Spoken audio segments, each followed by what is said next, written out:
일론 머스크 테슬라 CEO의 비난의 화살, 이번에는 애플을 정면 겨냥했습니다.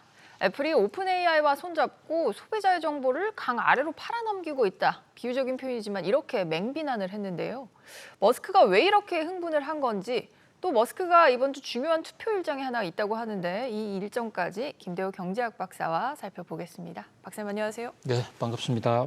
머스크 CEO가 사실 오픈 AI와 소송 전할 만큼 사이가 안 좋다는 소식 저희도 여러 번 전해드린 적이 있는데 뭐 이 전선이 좀 애플로까지 확대되는 걸까요? 그렇습니다. 요즘 이 일론 머스크 여러 가지로 좀 심기가 불편하세요. 그 중에 이제 특히 애플이 이번에 애플 인텔리전스를 통해서 AI와 관련된 프로젝트를 많이 발표를 했습니다. 그런데 그 파트너로서 오픈 AI를 집었다. 이 대목은 이 테슬라의 머스크 입장에서는 너무도 서운하게 지금 받아들여지고 있는 거예요. 오픈 AI는 원래 테슬라가 만들자 해서 만들었고 초기에 뭐 최대 주주로 들어가기로 다 계획이 됐었던 건데 그 경영 지배권 문제를 둘러싸고 올트만 등과 마찰이 생겨서 머스크는 떠났거든요. 근데 오픈 AI가 AI의 발빠른 행보를 보이자 이제 그 스스로도 머스크가 AI 회사를 만들지 않았습니까? 반대되는 걸 만들었죠 또. 예, 대항마로. 그래서 최근에 엄청난 금액을 펀딩을 해서 회사를 만들었는데 한번 오픈 AI를 앞질러서 다시 한번 AI의 선두주자로 나서겠다. 그래서 현재 몇몇 언론 보도에 따르면 애플 측에 제안을 했다 하는 겁니다. 우리하고 같이 하자.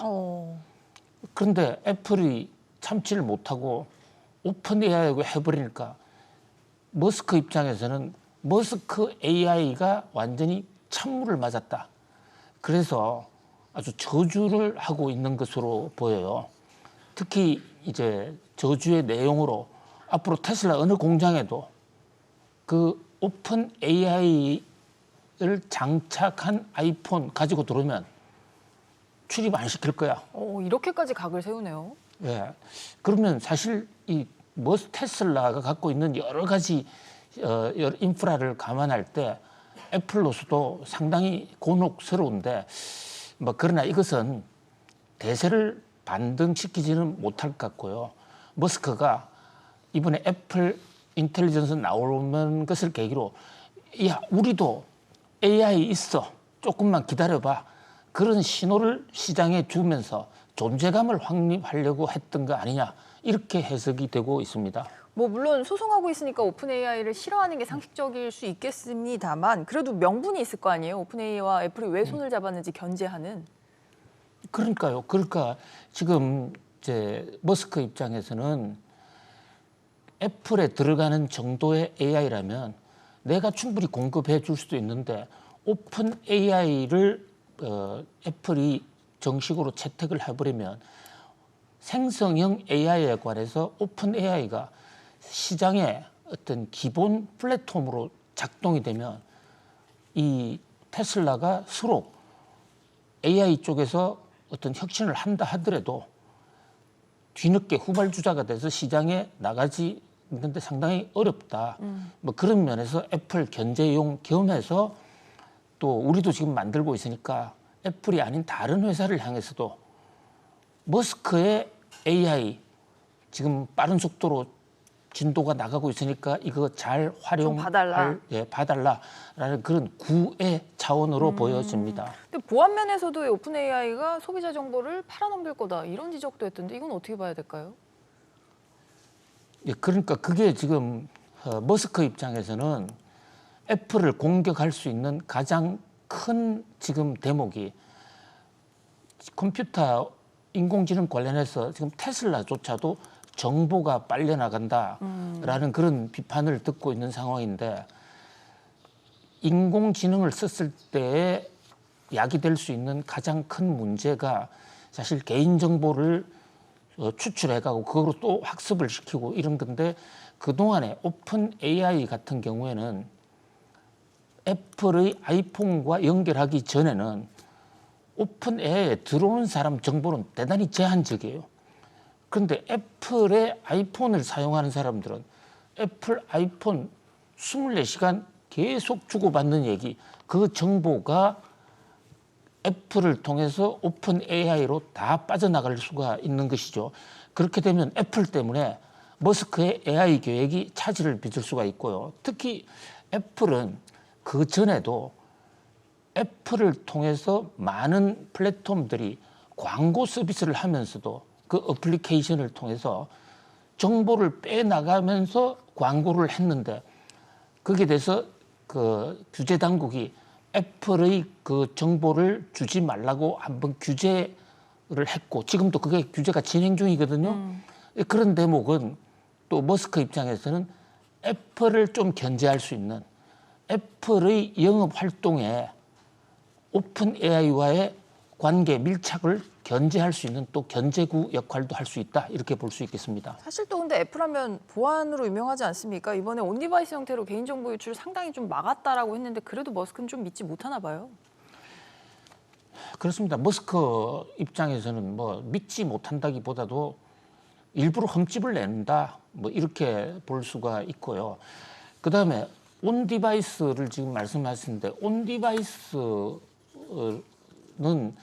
애플이 지금 자신들의 다른 어떤 아이폰보다 삼성 갤럭시나 화웨이 아이폰보다 낫다는 것을 강조하기 위한 것이지만은 지금 아이폰도 인터넷만 연결하면 클라우드하고 다 연결되는 거거든요. 그렇죠. 그런 각도에서 볼 때 머스크의 얘기가 뭐 완전히 틀렸다라고 볼 수도 없고요. 또 애플의 아이폰을 사용하는 사람들이 항상 온 디바이스만으로만 접촉하는 것은 아닐 테니까 머스크의 공격도 나름대로 뭐 일리는 논리가 있지만 있다. 그러나 어떤 앞서가는 애플과 오픈 AI 동맹 여기에 대한 뭐 시기 질시 또 견제 성격이 훨씬 더 크다 이렇게 볼 수 있겠습니다. 기저에는 질투도 있다고 봐야겠네요. 그런가 하면 또 애플의 주가가 하루 만에 좀 반전을 했는데 어제 국내 증시에서도 애플 관련주들이 일제히 떨어지지 않았습니까? 오늘은 좀 반등을 기대해 볼 수 있을까요? 그 하루하루 주가에 뭐 일희일비할 필요는 없다고 봅니다. 그렇게 따라다니다 보면 오히려 주식 투자에 큰 낭패를 당할 수도 있는데요. 자, 기기가 처음 나왔을 때 그 당시에는 이 팀 쿡의 스피치, 그 다음에 기술 부사장의 연두 교서, 플랫폼 연두 교서 2개밖에 나오지 않았고, 그러니까 기본 방향, 그 얘기를 들을 때 말은 그럴듯한데 구체성이 별로 없다. 이렇게 이제 받아들였는데 세션 모임에 들어갔지 않습니까? 이틀째 모임에. 세션 모임에 들어가서 실제로 이제 새로운 그 이 애플의 장점을 애플 인텔리전스의 사용법, 하우 투두를 설명을 하기 시작했는데 거기서 참여한 많은 사람들이 애플의 인공지능은 스스로 개발한 인공지능 수준은 매우 미약한데 그래서 인공지능 쪽으로서는 애플의 평가를 할 만한 대상은 아니다. 그런데 애플이 오픈 AI로부터 가져왔던 뭐 어디서 뺏겨왔던 스스로 만들었던 그 온 디바이스 서비스, 그 인터넷 연결하지 않고 쓰는 그 아이폰의 온 디바이스 보니까 생각보다도 좀 유용성이 많은 것 같아.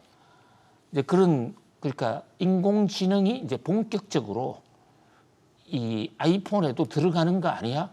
그래서 이제 아이폰 OS 18부터 본격적으로 집어넣기로 했거든요. 그렇다면 그동안에 지금 아이폰 사용자, 스마트폰 사용자들이 혁신이 없다 해서 안 바꾼 사람들이 많은데 다음 버전 나오면 좀 많이 애플 아이폰 사가지 않을까. 기기를 교체하든지. 예, 기기 교체 주기가 지금 와 있는데 거기에 이번에 애플의 AI 특히 온 디바이스라는 게 인터넷 연결하지 않고 직접 쓰는 거. 그 대목이 생각보다 뭐 괜찮네 이런 정도가 아닐까. 특히 삼성 갤럭시나 중국의 화웨이 등 애플의 경쟁자들에 비교했을 때 아이폰에 탑재된 AI가 비교적 성능이 우수하다. 뭐 이런 것들이 뉴욕 증시의 기관 투자자들에게 좀 주목을 끌었다. 뭐 그러나 이게 한 측면만 보고요. 애플이 뭐 완전히 그 엔비디아를 앞서고 주도주로 반짝 올랐었다. 이렇게 판단하기에는 애플의 AI 기술, 그러니까 애플은 스스로 만드는 지금 생성형 AI도 없고 거기에 뭐 특별히 지금 흔적을 보이고 있지 않습니다. 그러나 애플은 방향 전환을 이미 늦은 그 생성형 AI에 뒤늦게 따라가기보다는 먼저 한 사람들을 잘 뺏겨서 제휴를 해서 우리 아이폰이라도 좀 제대로 만들어 보자 하는 쪽으로 방향을 틀은 것 같고 그것이 시장에 아이폰 판매 기대, 슈퍼 사이클 기대를 낳았다. 이렇게 됐을 경우에 가장 큰 그 발등의 불은 사실 삼성전자일까요? 삼성전자의 갤럭시다 이렇게 볼 수 있겠습니다. 1분기 진 판매료 점유율로는 삼성전자가 다시 1위를 차지한 것으로 보이는데 이게 또 이번 신제품 발표, 신기술 발표가 어떤 영향을 미칠지는 좀 봐야 될 것 같습니다. 그런가 하면 머스크 오는 13일에 운명의 날을 맞습니다. 이제 주주 투표가 있는데요. 결과에 따라서 운명이 바뀔 수가 있다고요, 머스크. 네, 지금 현재 뉴욕 증시에서 가장 뜨거운 화제는 바로 오늘 밤에 있을 테슬라 주주총회입니다.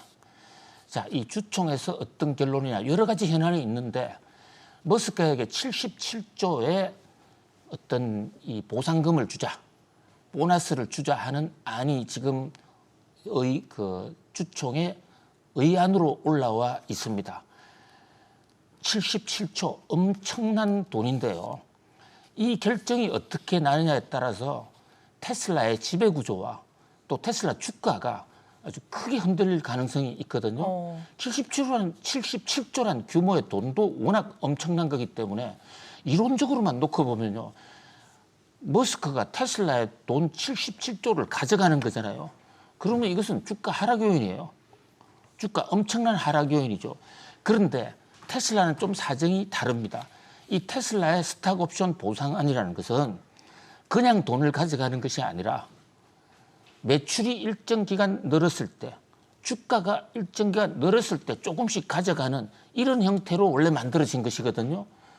그렇다면 머스크가 이 70조를 주면 신이 나서 앞으로도 주가를 더 끌어올릴 것이 아니냐 이런 기대가 있는 것입니다. 실제로 머스크는 내가 하면 테슬라 주가 천슬라 만슬라 간다. 엔비디아는 우리한테 비하면 저 젖비린내 나는 애기다. 지금 이렇게까지 얘기하고 있거든요. 그런데 아시다시피 저 머스크 77조 안은 원래 통과가 됐던 거예요. 그렇죠. 지금 일부 주주가 반대하면서 다시 들여다보고 있는 거죠. 그런데 지금 델라웨어 주의 본사가 델라주아의 법인 본사가 있는데 거기서 판사가 스탁 옵션 그것은 의사 절차상 문제가 있다 해서 무효다 이런 예비 판결을 내놓고 있는 겁니다. 거기에 대해서 머스크가 판사가 이기나 내가 이기나 한번 보자 이래서 또 한 번 이 주주들한테 그 재의결을 거쳐서 재의결을 거친다고 해가지고요. 바로 돈 되는 건 아닙니다. 그걸 가지고 법원 델라웨어 법원과 한번 붙어보겠다. 그런 의도거든요. 근데 이제 여기서 머스크 측에서는 만약에 이번에 77조 주는 거 주주들이 반대하면 내가 떠날 수도 있어. 테슬라를 자체를. 그렇습니다. 그럼 약간 협박하던가 봐요? 뭐 전략이죠. 그런데 이제 떠나는 것에 대해서 일부에서는 알턴이가 빠진다. 제발 좀 나가달라. 머스크 리스크만 없으면 테슬라 주가가 오를 거야. 이렇게 얘기하는 주주도 있고 반대로 테슬라는 머스크 없으면 안 돼. 그런데 지금 현재 여론조사 결과 보면 머스크가 있어야 된다는 쪽 여론이 훨씬 더 높은 거예요. 그래서 만약에 보상한 투표 결과 부결이 되면 머스크가 떠난다는 발언이 나올 가능성이 있고 그래도 단기적으로 테슬라 주가는 더 떨어질 수 있다. 폭락할 수 있다. 이렇게 이제 번스타인 같은 정권사는 그렇게 보고 있거든요. 굉장히 변수가 많은 오늘 정말 잠 못 이루는 테슬라 주주들로서는 운명의 하룻밤을 맞고 있다고 볼 수가 있겠습니다. 박사님, 현재까지 판세는 좀 어떻습니까? 주주 투표 결과가 부결될까요? 가결될까요? 판세는 압도적으로 그 찬성 쪽이 더 많은데요. 보상을 승인해야 한다. 예. 그런데 이것은 이 자체로 어떤 효력을 발휘하는 것이 아니라 델라웨어 법원으로 가져가기 위한 하나의 도구거든요. 그래서 찬성을 하더라도 머스크가 압도적으로 이겨야 효과가 있어요. 근데 일부 기관 투자가들, 특히 노르웨이 펀드, 국부 펀드, 석유 만들어서 석유 파서 하는 이 노르웨이 국부 펀드라든지 미국의 최대 연기금 갤퍼스, 우리나라에 국민연금이 있다. 미국에는 갤퍼스가 있습니다. 캘퍼스죠. 캘리포니아에 있으니까 그 이 캘퍼스 노르웨이 국부 펀드 또 의결권 자문사 ISS, 글래스 루이스 같은 좀 진보적이고 혁신적인 곳에서는 다 반대하고 있어요. 머스크 나가라. 그런데 소액주주들은 머스크가 없으면 좀 불안하다. 바로 국내 투자자들도 굉장히 많잖아요. 네, 그 대목을 노리고 지금 머스크와 테슬라의 이사회 의장들에서는 오늘 보상안 통과 안 되면 주가 떨어질 거야라는 얘기를 더 지금 심하게 하고 있거든요. 과연 어떤 결론이 나올지 매우 주목되는 순간입니다. 알겠습니다. 오늘 밤에 뚜껑이 열리면 저희도 내일 이 시간에 더 자세하게 분석을 좀 해드리도록 하겠습니다. 테슬라 여기까지 보고요. 국내 증시 소식도 좀 살펴보죠. LG화학하면 물적 분할로 개미 투자자를 울린 기업으로 유명하죠. 이번에는 시간의 대량 매매, 그러니까 블록딜로 다수의 개인 투자자들을 긴장을 시키고 있습니다. 박사님, 기업들이 이제 블록딜 하려면 사전에 의무적으로 공시해야 하는 제도 곧 시작을 하는데 이거 전에 미리 블록딜 하는 기업이 늘고 있습니다. LG화학도 가능성이 있어요? 네, LG 에너지 솔루션이라는 배터리 회사 한때 정말 잘 나가던 회사였죠. 요즘 주가가 떨어져서 큰 기대를 안고 주식 사는 사람 속앓이가 심한데 특히 이 대주주 LG 엔솔이라는 회사의 최대 주주가 LG 화학입니다. 근데 LG 화학이 보유하고 있던 LG 에너지 솔루션 주식을 대량으로 블록딜로 팔지 않겠느냐라고 해서 그야말로 잠 못 이루는 날이 이어지고 있어요. 자, 이 LG 엔솔은 출발할 때부터 참으로 말이 많았던 회사입니다. 이른바 쪼개기. 그러니까 원래 LG 화학이라는 회사가 배터리를 했거든요. 배터리 사업부를 했는데 배터리가 좀 잘 되니까 쪼개기를 해서 LG 에너지 솔루션 회사를 만들었습니다. 쪼개기를 하는데 인적 쪼개기를 하면 아무 문제가 안 됩니다. 인적 쪼개기는 주주들도 그대로 가져가는 건데 인적 분할을 하면 문제는 물적 쪼개기를 하니까 LG 화학의 투자자들은 일반 소액주주들은 LG 에너지 주식을 하나도 살 수가 없습니다. 그러니까 배터리 보고 LG 화학에 들어와 있던 투자자들은 그냥 완전히 재산을 강탈당했다 하는 그런 느낌을 받게 되는 거죠. 바로 저러한 물적 분할 쪼개기가 한국 증시가 코리아 디스카운트가 되는 최대 요인이라고 뉴욕 증시에서는 그동안에 계속 주장을 해왔는데 사실 LG 화학은 거기에 쪼개기에 사실 아주 원흉, 가장 코리아 디스카운트를 전 세계에 퍼뜨리는데 LG 화학이 1등이다 하는 이런 어떤 지금 비난을 받고 있는데 그렇게 해서 당시에 배터리 사고 싶은 사람들은 넘어갈 수가 없으니까 자기 돈 내가지고 LG 에너지 솔루션을 샀어요. 다시 샀죠. 근데 이번에는 쪼개기를 그 원조라고 할 수 있는 그 LG 화학이 다시 블락딜을 한다. 블락딜이라는 게 한꺼번에 주식을 밤에 투자자들 잠자고 있을 때 한꺼번에 왕창 던져버리는 겁니다. 근데 이게 특히 문제가 되는 게요. 지금 다음 달부터는 블락딜을 하더라도 공시해야 돼요. 이 공시 안 하는 나라도 지금 선진국 정시에서는 없어요. 그래서 이제 한국 정부에서 이 블락딜을 우리 한국의 밸류업 차원에서 다음 달부터는 사전 공시하라. 이러니까 이것을 앞두고 막 지금 공시하면 공시가 없으니까 조금이라도 돈을 더 받을 수 있는 겁니다. 그래서 HD, 한국조선해양, 현대중공업 주식 마구 팔았죠. 거기다가 블루른 벤처스, 저 회사가 또 에코 프로머티라는 배터리 주식을 팔았는데 이 블루른 벤처스의 최대 주주가 LG그룹의 사위 윤관이에요. 윤관 사장입니다.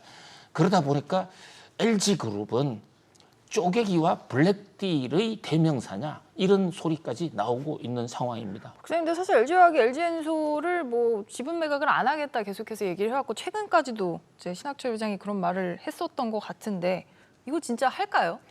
안 하겠다고 하는 얘기도 여러 가지 표현이 있어요. 그래서 예를 들면 구체적인 재무지표를 어느 순까지는 안 하겠다 이렇게 제시한 게 아니라 지금 현재로서는 하지 않겠다 이랬거든요. 지금 현재는 안 하니까 내일 할 수가 있는 것이죠. 네. 그러니까 그 말은 특별히 의미를 둘 필요가 없고요. 그다음에 LG화학이 그동안에 쪼개기를 투자자들 배신을 많이 해왔기 때문에 또 배신하지 않겠냐는 그런 하나의 학습 효과가 있는 것이죠. 거기다가 지금 S&P 글로벌 신용평가회사에서 LG화학, LGN 신용 등급을 부정적으로 평가하고 LG화학 재무지표 지금 LG화학이 굉장히 어렵습니다. LG화학이 LG그룹의 모태인데 저게 지금 중국과의 경쟁 등에서 굉장히 어렵기 때문에 돈이 부족하면 지금 사채 끌어쓰고 회사채 끌어쓰고 있는 상황인데 팔 가능성도 완전 배제하기는 블록딜 났을 가능성도 배제하기는 어렵다 이렇게 볼 수 있겠습니다. 그러면 이제 블록딜 자체가 단기적으로는 주가가 하방 압력을 받는 이슈가 되니까 또 시장의 영향이 만만치 않겠어요. 그렇습니다. 이 시간이 많았으면 좀 더 그 디테일을 말씀드렸으면 싶은데 오늘은 일단 이만 여기서 예. 알겠습니다. 이 가능성이 지금 현재로서는 거론되고 있다. 이 부분 주지하시고 투자하실 때도 참고를 하시면 좋을 것 같습니다. 박사님 오늘도 잘 들었습니다. 감사합니다. 감사합니다.